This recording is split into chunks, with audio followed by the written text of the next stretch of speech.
Hi everyone, it's Heidi from Flutter by Heidi. I'm Heidi Smith. I'm an independent Stampin' Up demonstrator based in the United Kingdom. And today I'm talking the new Sweet Strawberry bundle. This is absolutely beautiful. I love this stamp set. And I don't know what it is, whether it's because I love strawberries or whether it's because I used to go picking strawberries in my friend's Pick Your Own when I was younger, and then obviously as I got older we used to pick the fruit for her parents and got paid for it. But it just really appeals to me. It's kind of a real fun stamp set. So yeah, I've made quite a few projects with this. I think it's probably helped by the fact that there is also the fabulous Celebration stamp set that goes with it called Berry Blessings, and some beautiful strawberry themed paper. I think it's because we've got a small bloom builder, the small bloom punch, which cuts out these flowers. These little ones here are cut out with the punch that goes with it, and I'm a sucker for a punch. But anyway, so that's the project. I've got several to share with you. This is the one we're doing today. So this very much focuses on this lovely leaf, the super strawberry that we've got on there. But just to give you a flavour of some of the other projects which I've done, which I'm going to be doing, here's another card. This is a lovely modified easel fold. That's using some of the paper. Another just simple, stamping and punching one, but without the strawberries, just a really pretty card. And then this is using Berry Blessings. So that's using the fabulous blueberry kind of image that's on there. So lots to play with, lots of fun.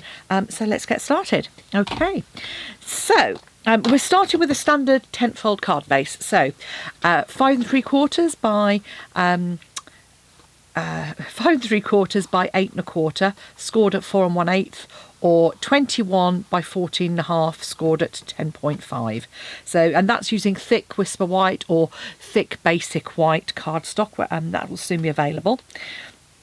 I've used a couple of punches here. So I have used our 2-inch punch for the inner one, which is this one, and it will work with the 2 1/4-inch punch as well.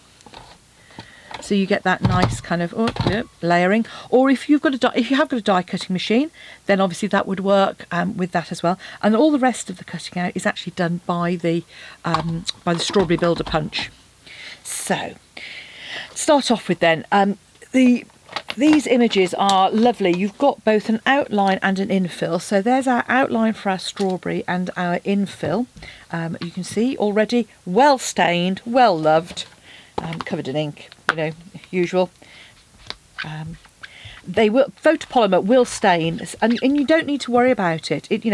They work just as well when they're stained, and the reds do tend to stain them. So as soon as you use anything that is vaguely red, then you're scuppered basically.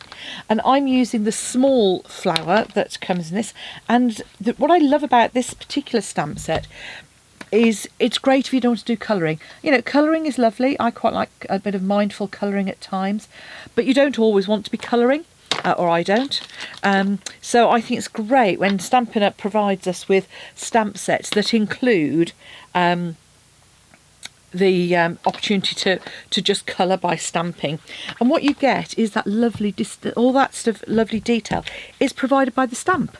So we can do some, and I will show you where to go. So the stamp, obviously, the punch is a multi-punch. So it punches all the different images out at one time.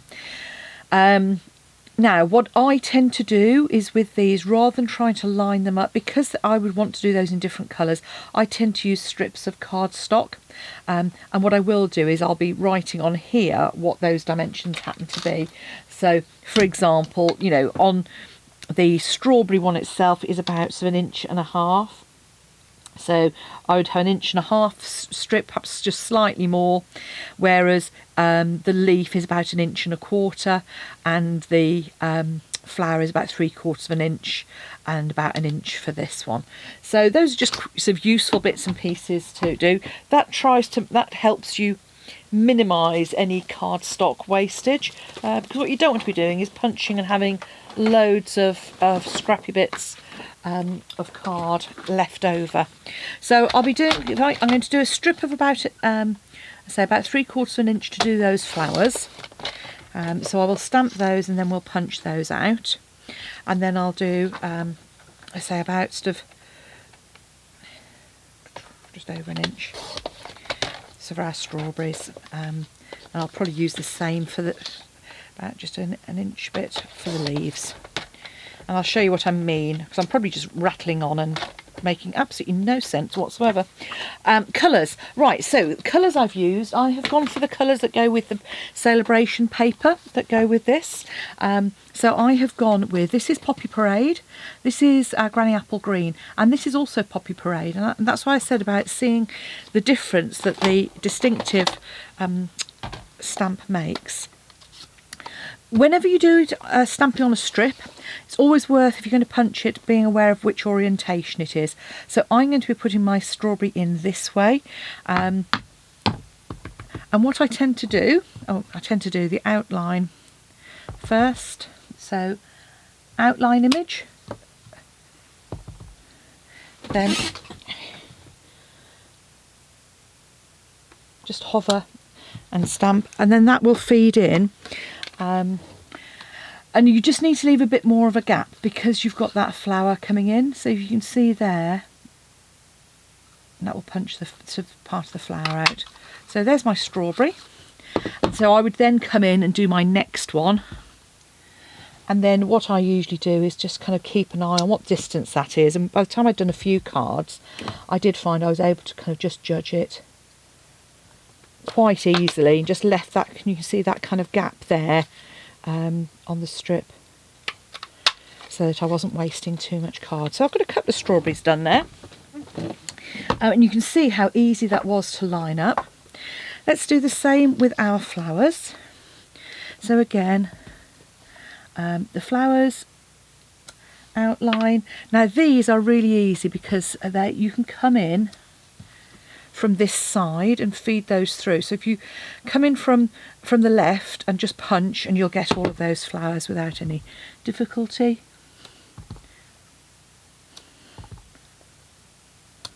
I'm managing to stamp those right. It's because I'm sat at my desk rather than standing up like I would normally.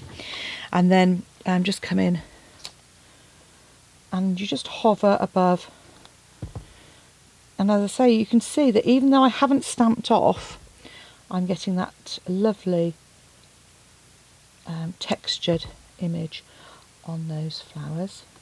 And there's no orientation on those, so they're all, it's nice and symmetrical, so you can just do as many as you want. I usually do 5 flowers of 3s and 5s. Nature tends to be odd numbers.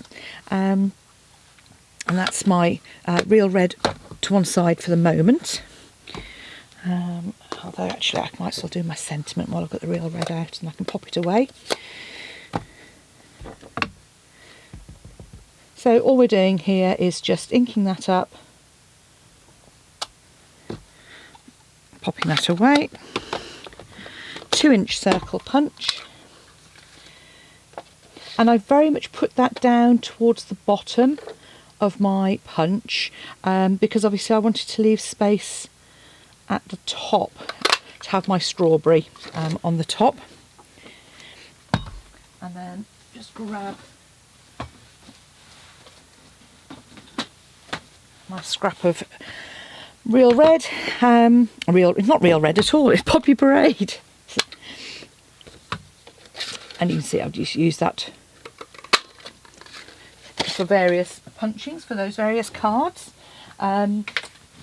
Really useful, as I say, if you've got a die cutting machine, especially with the mini cut and emboss, that works really well. But if you haven't, if you're just starting out, and then punches are a great way to keep going. Now the leaf that I'm going to do, again same principle, but this time I'm feeding it in. If you look at the orientation of my God, I can't get my words out today. Right, if you look at the orientation of the punch, and that just helps you with the leaf. And with the leaf, I find I tend to kind of line up the stem, and that seems to give a really good impression. So you can see I've got a couple of leaves there. And then the last bit that I want to do is the stem. So with the stem it actually goes in the opposite direction, so I'm just going to come in here. And as I often do, I've said this before, when I'm doing things like this I do tend to use up the card that I've got and punch those out. And I just keep them in a little envelope in with the stamp set, so that if I want to put a card together quite quickly, I can do that. So now that I've got debris everywhere, I'm going to come in and clear the decks a little bit before I do some punching. So come in with my leaf. So just look at it from underneath. Now if you have dexterity problems you can still use this method, because all you do is you just put it upside down on the desk, line it up, and then press with both hands. So you know, even if you're struggling, you can still use these punches because they are such a good design. I say it just takes a little bit, so you can use your whole hand, and that's actually quite good for the punch because you are keeping it nice and straight. And then these ones again come in from the other side. I'm just going to turn it towards me, just make it a bit easier. And I say again, I'm lifting it up just because it can angle it, but I would go over the top if I wanted to. Now I've done all of this on Whisper White. You could of course, and that just goes to show I should have done my other one first, because oh well, do as I say, not do as I do. So there we go, there's all of our bits. So there's just our flowers left to punch out. So with this one, don't come in and do the far one, just come in at each end and punch one at a time. So as I was saying, I've done these on Whisper White with coloured ink. You could of course just stamp the outline if you wanted to onto coloured cardstock. That would give a different effect again.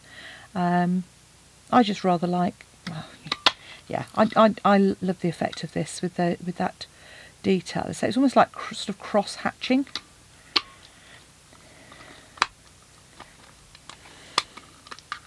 There you go. Now, that's one of the things you just need to be aware of, is keep the debris clear on your punch. As you can see there, it just sometimes locks up a little bit. Give it a good bang, or just press it a couple of times and you'll find it'll work. But I say, better still, get the little bits out of the way after each one. And again, it's the sort of thing I tell people in my classes, but it's sometimes, because you don't get the interaction on YouTube, it's the sort of thing I sometimes forget, because I'm always conscious of trying to make sure I get in it with my kind of 20-minute time limit to make sure it's all working. But we're getting there. Okay, so having done all of that, we now need to stamp our card. So open up your card base and take the large stamp. And what I did here was make sure you ink it up well. It's quite a big stamp. And I just kind of went as close as I could, but to give me space to add those flowers afterwards. So I'm kind of thinking about what's going to come in and where that circle is going to be.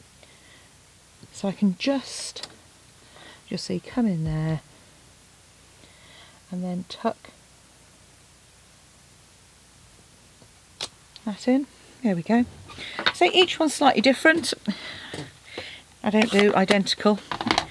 And now we're into the joy of making up. So grab your glue, whatever your preference happens to be. Obviously I'm still using up my snail, but obviously you could use your Stampin' Seal, ordinary Stampin' Seal. You don't need the plus for this. You might want to use some wet glue or glue dots for your preference for the flowers. So I'm just layering that circle up. Now you could offset that if you wanted to. I'm putting it right in the middle, but you could, if you wanted to, do a kind of a more offset effect. So let's try that for a change. There we go, pop that there. If we grab our strawberries, this I did find wet glue worked best for, and all I did was I just added my glue to the back of my strawberry, like so. To the stem, I added it to the bottom leaves because I wanted my other leaves to kind of be sort of hanging off the top. You know how they sort of stick up on a strawberry. And then my leaf, I just added a little glue to the stem underneath, and then just popped that behind and attached it to the back of the circle. You can see that there. So that gets popped down. Then come in with some Stampin' Dimensionals. I always say, don't ever throw your outer bits of your dimensionals away, because, you know, they work just as well as the other bits. Just pop, you know, so probably 3 bits on there. You might want an extra one. I would usually pop one up on this leaf to give it a bit of support as well.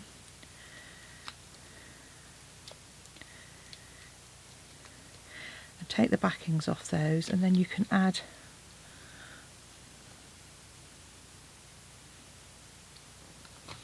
there we go. And then we're on to our flowers. So I've got my pearls here, and I'm just going to use my Stampin' Pierce mat. So if you grab your flowers and grab the end of either your take your pick tool with the embossing end on it, and I'm just going to come in and just press really quite firmly into the centre of that. You don't actually press quite so hard as to poke through as I just did there, but that they do shape up really nicely.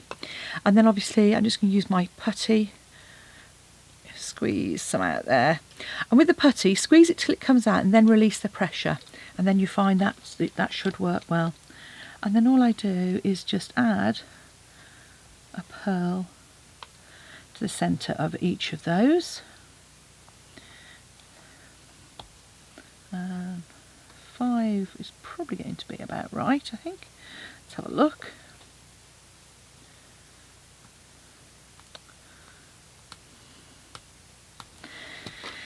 And again, absolutely, well, obviously it's all your choice, but I just find a little dab of glue on the reverse there, and then I'm just putting those over those self-coloured flowers. Now, because of the size of our envelopes, you can actually go over the edge very slightly, which I think looks really pretty. So again, we've got another couple of... Oh. Right, so I've got a little bit too much glue on there, so all I'm going to do is just touch my other flower to it. And here we go. And I've got because I've got an extra one, I'm going to put so I've actually got 2 groups of 3. So although it's an even number, it still kind of sits there. And I'm just going to decide where to pop that. I'll pop it there. I'm actually going to pop that right down on the bottom edge here. So there we have a pair of gorgeous sweet strawberry cards. The last thing that I would do now is just stamp, actually, which I would have done earlier if I'd thought about it. Just going to use my large stamp on the inside of the card, and you can either do it full strength as I'm doing, or you could stamp off first if you wanted it a little paler. And I say, a pair of pretty sweet strawberry cards, slight variation depending on whether you like to centre your punch circles or you like a slightly offset look, but either way you can add as many or as few flowers, and if you wanted to you could obviously go in and add some more of the flowers in there as well where we've got little gaps. But hope you enjoyed it. If you'd like to purchase any of the products, there are links to all of them in the description bar below this video, or pop along to my blog at Flutter by Heidi, and you can follow the links there. And don't forget to subscribe to my channel, and that way you'll get to see how to make all of the other projects that I have created using this fabulous stamp set. Thanks for watching. Come back and see me soon. Bye.